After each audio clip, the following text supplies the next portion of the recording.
किसी ने बड़े कमाल की बात कही है कि कभी पेड़ कटने का किस्सा ना होता अगर कुल्हाड़ी के पीछे वो लकड़ी का हिस्सा ना होता।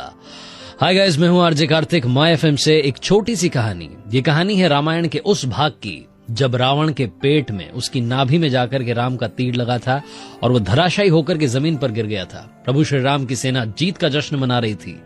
तभी श्री राम ने अपने छोटे भाई लक्ष्मण को बुलाया और कहा कि लक्ष्मण, एक काम करो, महाज्ञानी रावण इस वक्त अपनी अंतिम सांसें गिन रहा है, उसके पास जाओ और उससे उसका सारा ज्ञान लेकर के आओ, क्योंकि वो चला गया तो उसके साथ उसका ज्ञान भी चला जाएगा।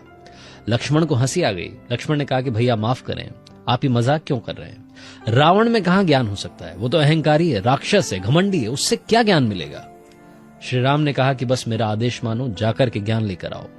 लक्ष्मण, जिनका मन नहीं था फिर भी उन्हें जाना था, भैया ने आदेश दिया था, चल करके गए और रावण के सर के पास जाकर खड़े हुए और उससे बोले कि रावण, तुम्हारे पास जितना ज्ञान है मुझे दे दो, मेरे भैया ने मुझे तुमसे ज्ञान लेने के लिए भेजा है। रावण ने टोन सुनी, आवाज सुनी, उसे समझ में आ गया कि लक्ष्मण तो तुनक के बात कर रहा है। रावण ने अपना सर फेर लिया। लक्ष्मण को और गुस्सा आ गया। वापस आया अपने भाई के पास और आकर के कहा कि मैंने आपसे कहा था, वो घमंडी है, अहंकारी है, राक्षस है, उससे क्या ज्ञान मिलेगा? तो राम ने पूछा कि आप कहां खड़े थे? तो लक्ष्मण ने बताया कि मैं उसके सर के पास खड़ा था। प्रभु श्री राम मुस्कुराए, कुछ नहीं बोले और अब की बार खुद चले गए। लक्ष्मण अब ये सब देख रहे थे। उन्होंने देखा कि श्री राम गए और जाकर के रावण के चरणों में बैठ गए, उसे नमस्कार किया और कहा कि नमस्कार महाज्ञानी रावण, आप इस वक्त अपनी आखिरी सांसें, अंतिम सांसें गिन रहे हैं।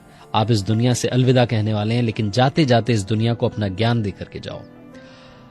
रावण ने श्री राम से बात की और सबसे पहले कहा कि मुझे अच्छा लगा तुमने अपने भाई को संस्कार, अनुशासन सिखाया कि गुरु से जब ज्ञान लेने जाते हैं तो कहां बैठा जाता है, यह भी तुमने यहां से अपने भाई को सिखाया।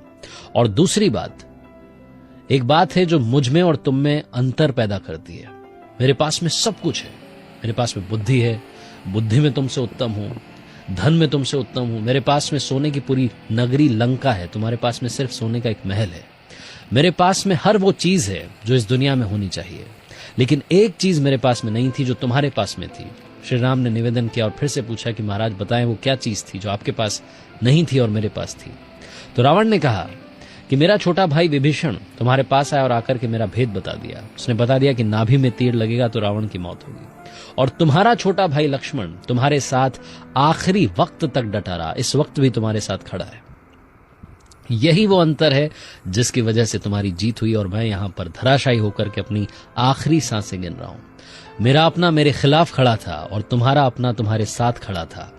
जिंदगी में, दुनिया में सबसे बड़ा ज्ञान यही देना कि जब अपने साथ होते हैं तो दुनिया का बड़ा से बड़ा युद्ध जीता जा सकता है। जब अपने खिलाफ होते हैं तो बड़े से बड़े युद्ध को भी बड़ा से बड़ा बलवान जीत नहीं सकता। छोटी सी कहानी, अपनों के साथ कर दिखाओ कुछ ऐसा कि दुनिया करना चाहे आपके जैसा।